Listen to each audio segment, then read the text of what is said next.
Hello, YouTube. Welcome to my channel, Marriage, Politics, and Sports.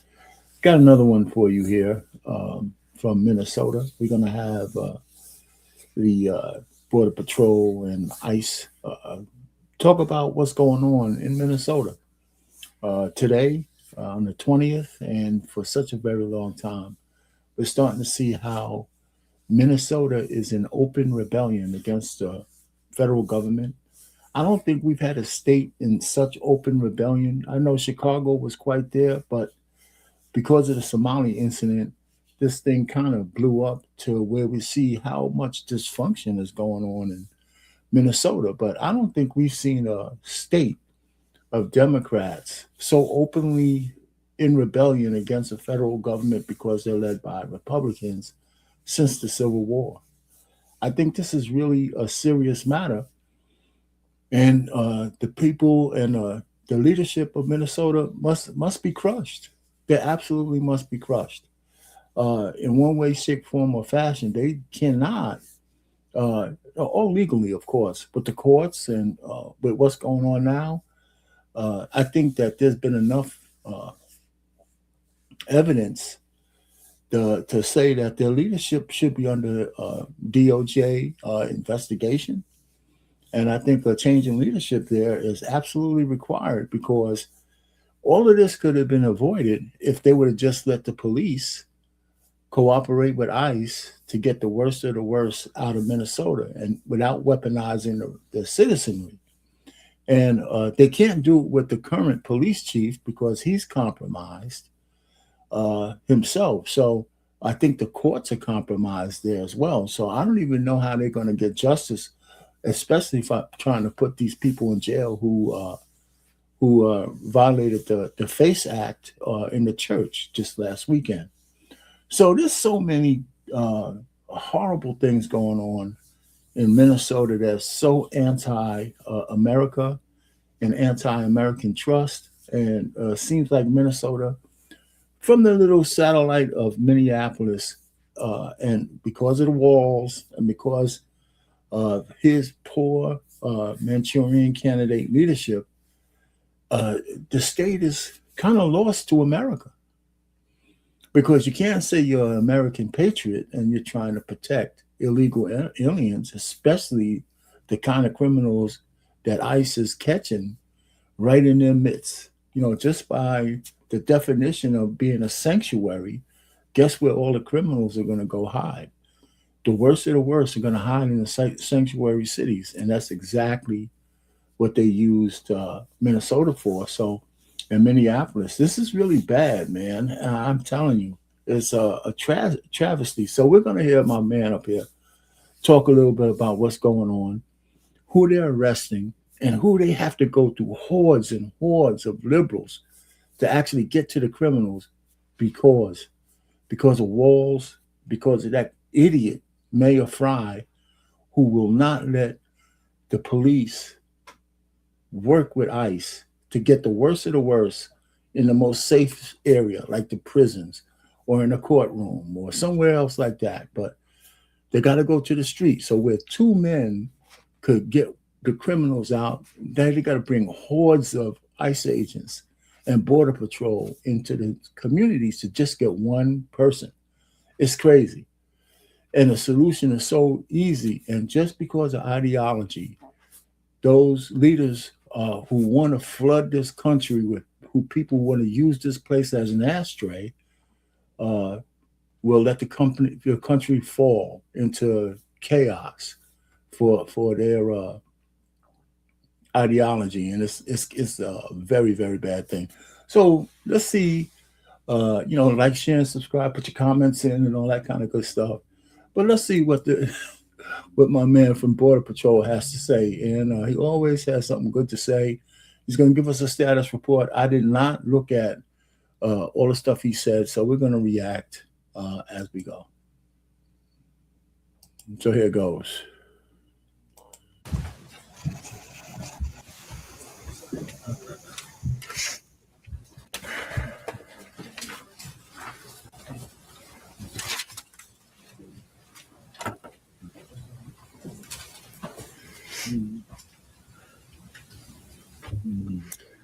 All right, good afternoon.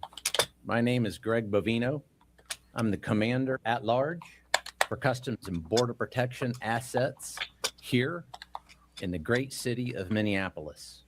I'm here to talk with you today about interior enforcement, border security, and making our communities and our nation a safer place. I'm joined by my colleague, Executive Associate Director of Immigration and Customs Enforcement, Mr. Marcos Charles. Now, folks, let me be clear from the start that public safety in Minneapolis is not negotiable. When violent criminals exploit gaps in enforcement, gaps at that state and local level especially, federal law enforcement has a responsibility to act. That is why we are here, and that is what this operation is about. Our operations are lawful, they're targeted, and they're focused on individuals who pose a serious threat to this community. They are not random. And so he mentioned gap, and anybody who wants to go through history, back when the World Trade Centers fell, there was a gap between the cooperation of the CIA and the FBI. This was part of the reasons why those trade centers fell, because the law enforcement was prohibited from talking to each other. So this is on a smaller scale. And some of the people that they're catching may not just be killers and murderers and rapists and all those kind of things.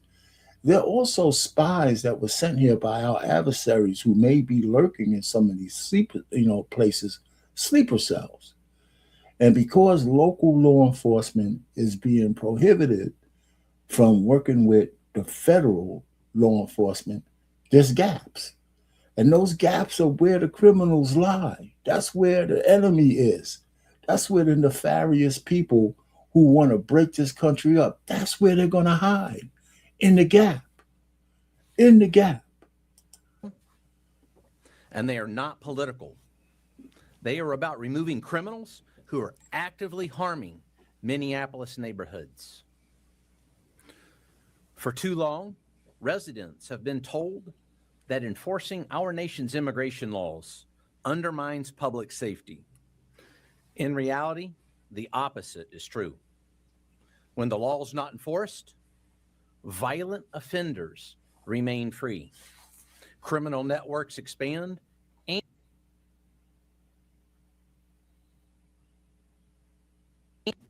our friends pay the price. Rather than confront that reality of which I've just spoken, leaders like Tim Walz or Mayor Fry have relied on heated rhetoric and accusations that distract from the facts. The facts are that federal agents are arresting murderers, rapists, child predators, cartel-connected criminals, and other individuals who pose a real danger to the people of Minneapolis. As these operations began, and since, there have been constant attempts to interfere with lawful enforcement of our nation's Title VIII immigration laws here in Minneapolis. Officers have been violently and aggressively assaulted, objects have been thrown, and vehicles damaged. Despite that violence, enforcement has continued unabated. Our officers remain professional, focused, courteous, and committed to the mission. That mission, again, being Title VIII immigration enforcement. This effort reflects a coordinated federal approach. Agencies are working together under Title VIII authorities. Agencies like the United States Border Patrol, Immigration and Customs Enforcement, and many other allied law enforcement agencies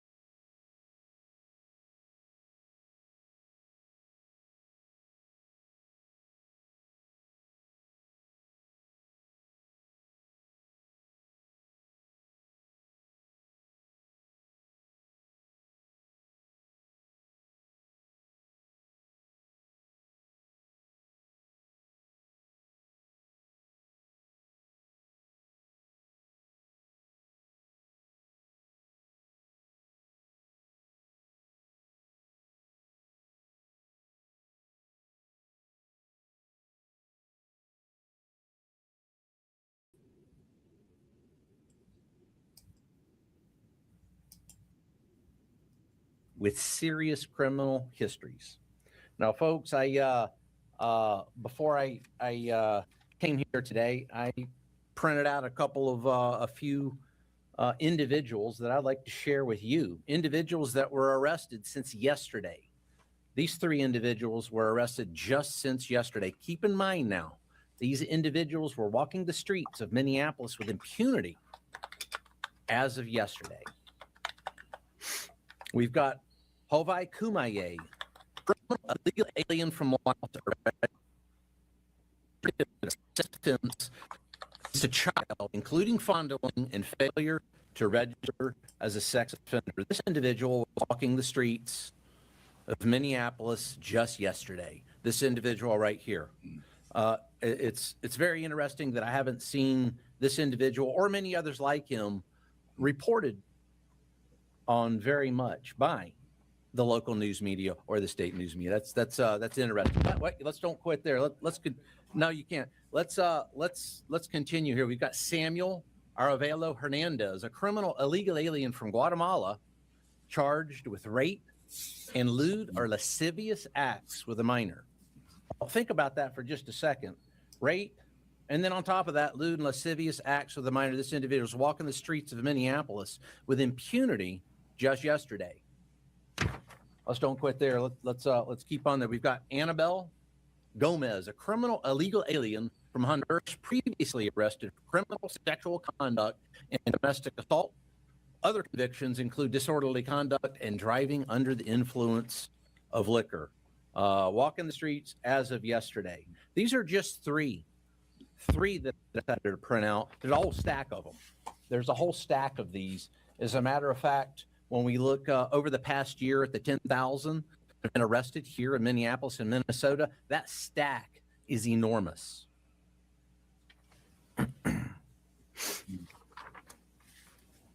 These are the kinds of individuals this operation focuses on. Individuals who violate and endanger others, their neighbors, friends, or colleagues in America. This is exactly why interior enforcement exists, to remove dangerous criminals from our communities, remove dangerous illegal alien criminals from our communities. It's also important, folks, to address a point that's often overlooked. Interior enforcement does not exist, and it's not just about interior enforcement. It's a dichotomy here. It's interior enforcement and border enforcement. What happens in Minneapolis is directly connected at what happens at our borders. Interior enforcement and border enforcement, border security, are intricately connected. For years, federal law enforcement was placed in a defensive posture, especially over those past 4 years. Agents were overwhelmed, processing massive numbers of illegal aliens coming into the country, often with limited vetting, minimal accountability, and few consequences. I think that's proven right here just by those 3 that I held up there. Time and resources that should have been dedicated to public safety were diverted to administrative processing, and criminal organizations exploited that environment.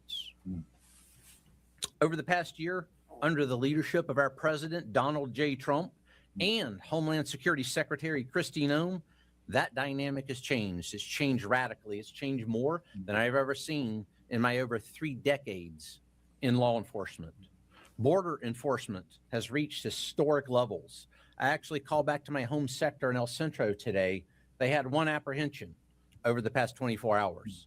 1 along that 75-mile stretch of border in El Centro alone. Last week, there were several days where they had 0 border crossers in that sector.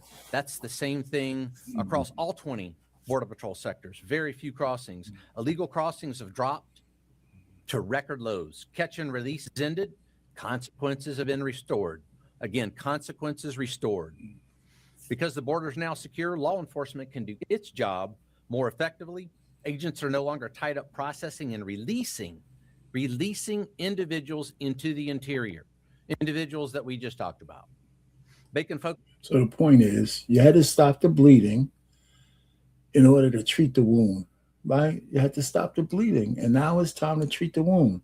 And the wound is all of these people were here illegally and out of compliance. Now they're starting with the worst of the worst. But if you're hanging out with those dudes, man, you're gonna be in trouble. Here's one thing that nobody talks about, especially in these rebellious, traitorous blue states. One of the things is that if you let ICE pick up the worst of the worst from the jails and from the courtrooms and from the places where the handoff is from one police, one law enforcement agency to another, that means that they'll leave. They'll have less people, less ICE agents in town, and so those so-called good illegals, the ones who are not committing heinous crimes, who started families or who are on the down low, there's less likely for them to get picked up because there's less ICE agents around. They're not going to scour the place for those people because they're not high priority, right? So if they're not hanging out with their cousins who are criminals or in a car with a criminal or whatever, they're most likely not to get raided. So your savior boy, Manchurian candidate Walls, and that idiot Fry is really doing the immigrant, the illegal immigrant population a big disservice by saying they're protecting them, but they're actually putting them at risk because ICE is flooding the area looking for the bad guys. And all of those so called good illegals are collateral damage. Y'all need to tell your leadership to stop fucking around and let ICE go take the worst of the worst. Y'all got to sacrifice your worst if you want to keep your best. You know, you got a choice. Anyway, so that's the deal. Focus on who is coming into this country, and just as importantly, identifying and removing those who should not be here. And that shift matters. It allows for meaningful vetting, targeted and a renewed focus on public safety over paperwork. Public safety over paperwork. Border security provides operational control, pipelines to prevent criminal flow from reaching American cities. It also allows law enforcement to focus again on removing individuals who slip through during years of failed policies and later committed serious crimes. What happens on the border doesn't stay on the border. Border enforcement and interior enforcement are two parts of the same mission. A secure border without interior enforcement leaves communities vulnerable. And interior enforcement without border control is unsustainable. Again, it's that dichotomous relationship. When both are aligned, the results are clear. Over the course of this administration, more than 10,000 criminal illegal aliens, as I said, have been apprehended here in Minneapolis over the past year. And in just the last 6 weeks alone, during this most current surge, 3,000 arrests of some of the most dangerous offenders operating in Minneapolis have occurred. 3,000.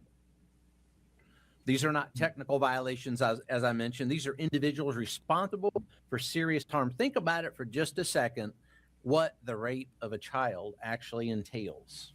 It seems as if that's glossed over by the media oftentimes. What does that entail, and what's that like? Think about that.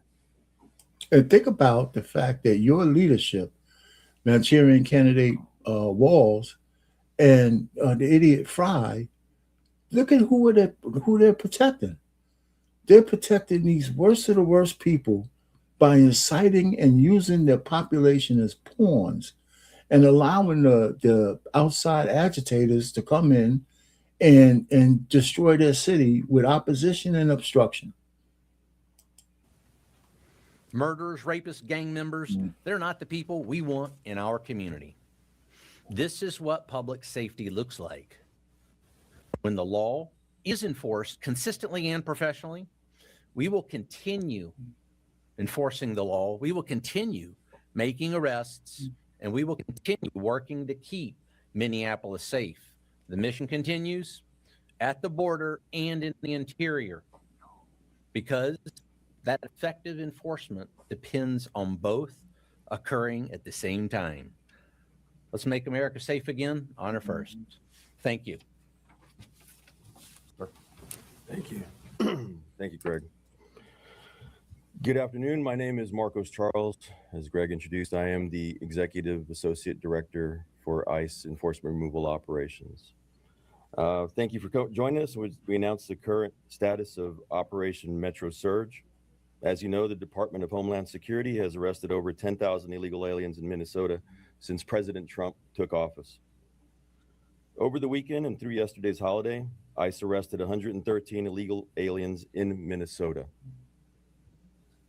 Some of the criminal aliens that were arrested, whose photos you see beside me on the monitor, include an illegal alien gang member from Laos with convictions for homicide and robbery, an illegal alien from Laos who's been convicted for sodomizing a 12-year-old girl and sexual assault, an illegal alien from the Marshall Islands who has 24 criminal convictions, including assault, domestic abuse, and theft. There's an illegal alien from Honduras convicted of 3 DUIs who has also been arrested for kidnapping, robbery with a dangerous weapon, and possession of a stolen firearm. An illegal alien from South Africa convicted of violating a restraining order and arrested for domestic violence, assault, meth possession, and DUI. We are currently also looking for 2 sexual predators who are at large in or around St. Paul right now. Lu Mao Ah, a criminal illegal alien from Laos who is wanted for sexually assaulting a child, rape, kidnapping, and domestic violence. And Kong Ming Bang, a criminal illegal alien from Laos who is wanted for sexual assault, gang activity, and simple assault. If you have any information about these 2 criminal illegal aliens or any other criminal, Should have put up you should have put up their pictures. If you have pictures of them, you should have put up their pictures if you're going to mention their names. Illegal aliens, please call the ICE tip line at 866 DHS 2 ICE or visit the website at ice.gov to submit a tip. Since President Trump took office 1 year ago today, the state of Minnesota has released nearly 500 criminal aliens who were in police or state custody rather than turning them over to ICE for removal proceedings. This is where Mayor Fry and Governor Walz has been turned into traitors against the people of Minnesota. How could you possibly release these criminals back into the community and sleep at night? These are the worst of the worst, man. These guys got to get arrested. I know I heard that they just subpoenaed their officers and stuff, but I'm telling you, they're not your friends, people in Minnesota. These guys are the enemy. Many of these criminals already have a final order of removal, which means an immigration judge has determined that they have no legal basis to remain in the United States. ICE currently has more than 1,360 immigration detainers on illegal aliens in Minnesota jails and prisons, and we are calling on Governor Walz and Mayor Fry to turn these criminal illegal aliens directly over to ICE to keep Minnesota residents in our community safe. This is where the messaging by the administration, this is the first live that I've seen like this.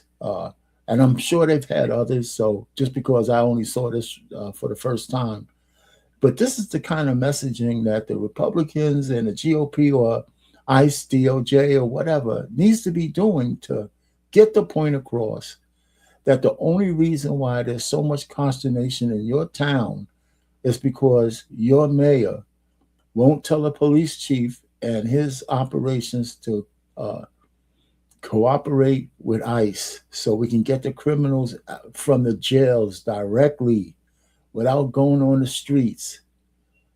It'll be less collateral damage for those who are here illegally but have not committed other crimes. And there's just a simple solution. It's really Occam's razor. If local officials, including those in the Twin Cities, don't want ICE to arrest criminal aliens that are at large in their communities, the best solution is to turn them over to us in a safe, controlled setting like a jail or prison, instead of releasing them back onto the street to victimize our neighborhoods, where your children go to school,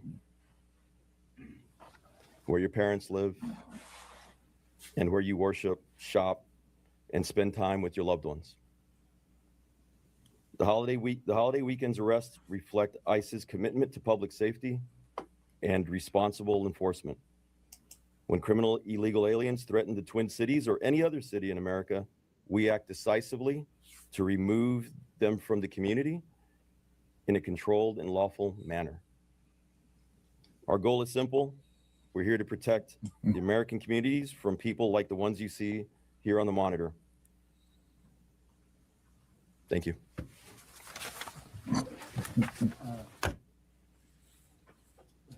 For Commander Babino, some of us in this room, this is AC Thompson with PBS Frontline, have followed you from city to city and documented your activities. How is what you're dealing with here different than what we've seen in other places? Well, Mr. Thompson, thanks for the question. We've been in many cities, as you know. We've been in Los Angeles, Chicago, Charlotte, New Orleans, and now obviously Minneapolis. So what we've seen that's a bit different here is the organization of some of the groups. The groups are a bit better organized. They've got some excellent communications, and that coupled with a very poor response from the mayor and the governor, those two things coupled together make that a difficult operating environment at times.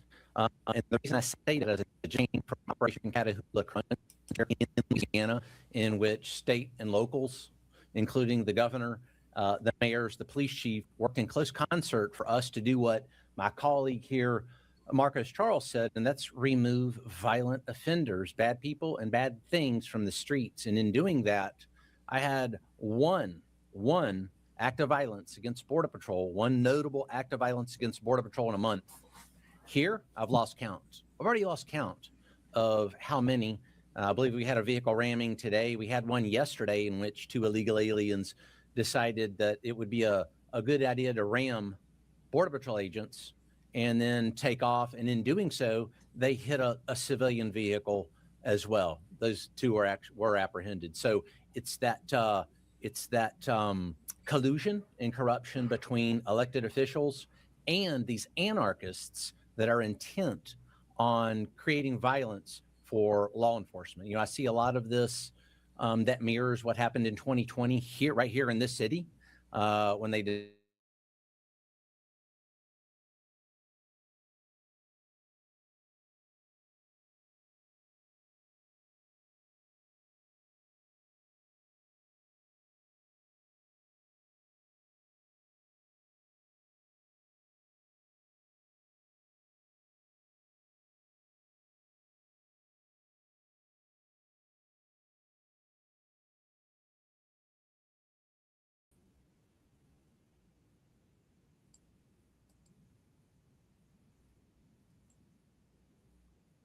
And not just those businesses and organizations, don't fall victim to that heated rhetoric and those lies that are often spouted by, say, a Mayor Fry. Mayor Fry actually told his police force to fight federal agents in the city.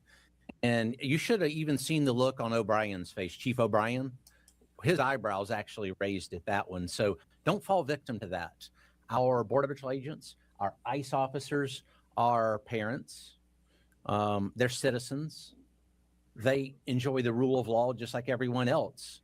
So to deny them a cup of coffee or lawful commerce seems to be absolutely opposite of what we would expect in a lawful, orderly society. Did we like what happened with the church there a couple of days ago when individuals came in and disrupted almost violently a church service? Absolutely not. Same thing.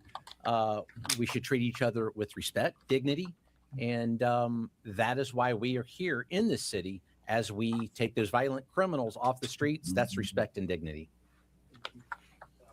This is for you as well, Commander Pedino. Might as well stay up there. At a press conference today, we heard from several local police chiefs who said that they support ICE, but that certain ICE tactics are making their jobs keep communities safe that much harder. What's your response? I would say that those tactics are born of necessity. What we do is legal, ethical, and moral. Everything we do every day is legal, funded, and law. So,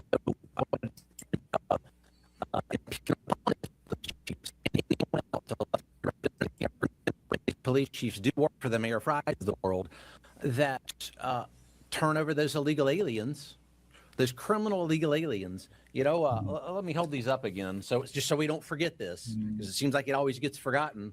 Rape, lewd, and lascivious acts against a child. So Mayor Fry is having police chiefs worry about tactics while we're after these type of people. I think that they're asking the wrong questions and their priorities are misplaced. Let's work. Wait, I'm not done yet. Let's work together. We've said this from the very beginning. We want to work together with local police chiefs and rank and file. And believe it or not, folks, we work very well together with the rank and file we have in every single city we've been to, whether that's Los Angeles, Chicago. A lot of rank and file gave us a lot of good information on a lot of good criminals, or a lot of bad criminals there in Chicago. And then we proved it again.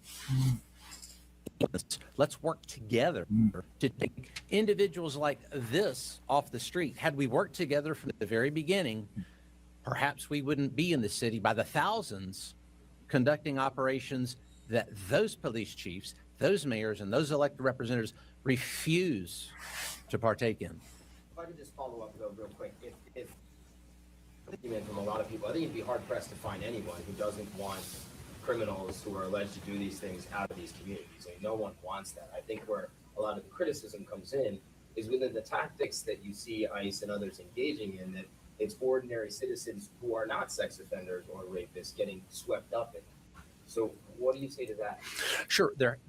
Where you're talking about these ordinary citizens, mom, pa, America, that get swept up in what I see. I'm out on the streets just as Marcos Charles here is.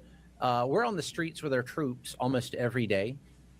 And what we see when folks get swept up, as you say, oftentimes it's those agitators, those rioters, and now I'll call them anarchists, that actually cause mom, pa, America to sometimes be near, at, or involved in a very tense situation when they shouldn't even be. There's no need for that violence that we see against law enforcement. And again, it seems as the only people that are really dialing down that rhetoric is the federal law enforcement entities that just want to conduct legal, ethical, and lawful law enforcement missions in this city to take out those violent criminals, bad people, and bad things. Thank you.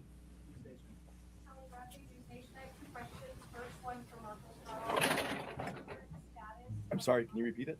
What is the current status of the officer that was involved in the deadly shooting? Is he on administrative leave? And then the second question is, the local police today were accusing both ICE and Border Patrol of having a small group of people within the ranks that are causing these issues. What's your response to that? I don't know if you can answer that one.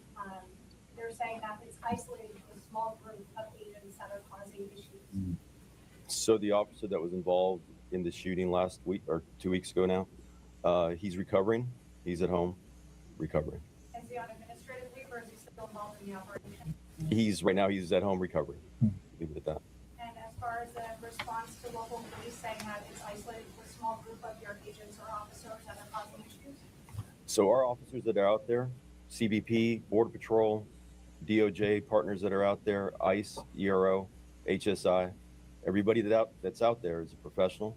They're out there doing their job. They're everyday people doing a very hard job trying to enforce the immigration laws in an environment where local and state politicians have been spreading rhetoric that dehumanizes these officers and agents. We got time for one more. Commander Pedino, according to the Daily Caller, earlier today, Brooklyn Park police chief said that his department is receiving endless of calls from American citizens saying that their civil rights are being violated by federal agents. And the police chief also went on to say that some of his off-duty officers are also being asked for their immigration status, and one officer was boxing. That's according to the police chief. I just wanted if you had a response for the Brooklyn Park police chief. Sure. Again, our Border Patrol agents, ICE officers, and those allied federal law enforcement agencies are out there conducting Title VIII immigration, the Title VIII immigration mission. And I'll tell you, when you have a mayor and a police chief, O'Hara, that say call 911 when ICE or Border Patrol's in the neighborhood, and then they wonder why the 911 system is overwhelmed with superfluous calls with superfluous calls for assistance when that is not true. So we're going to continue to be out in the community, and we're going to continue to conduct that mission, that legal, lawful Title VIII mission. And again, I've been out with my Border Patrol agents. Marcos is out. You see, at least they had to let a couple of the agitators or assholes in the media ask the questions they ask. The police chief has been compromised. He's chosen a side, and he's forgotten that he's a law enforcement officer and he knows what's going on, but he's been compromised. He's thoroughly compromised, and I think he's lost the respect of real law enforcement people around the country, especially a guy from Florida. Just the way he talks, he knows that they've energized and put batteries in the backs of regular citizens, these mamas and popses they're talking about, who are obstructing justice, who are getting in the way. And there was no more evidence that people, women, old people, and idiots like Don Lemon will stop at nothing to disrupt what's going on. And that siege of the church just a couple of days ago is an insurrection. You know, the FACE Act is clear that they violated it. And, I don't see how anybody could be against getting folks out of this country who don't belong here. Constantly with his troops. And what I see out there is a very professional, prudent, and thoughtful law enforcement action. And if somebody needs to use the 911 system, then do it. But don't encourage anarchists to utilize a 911 system that hurts other Americans that may need to use that system. A law enforcement professional should know that. Thank you, Russ. Thank you.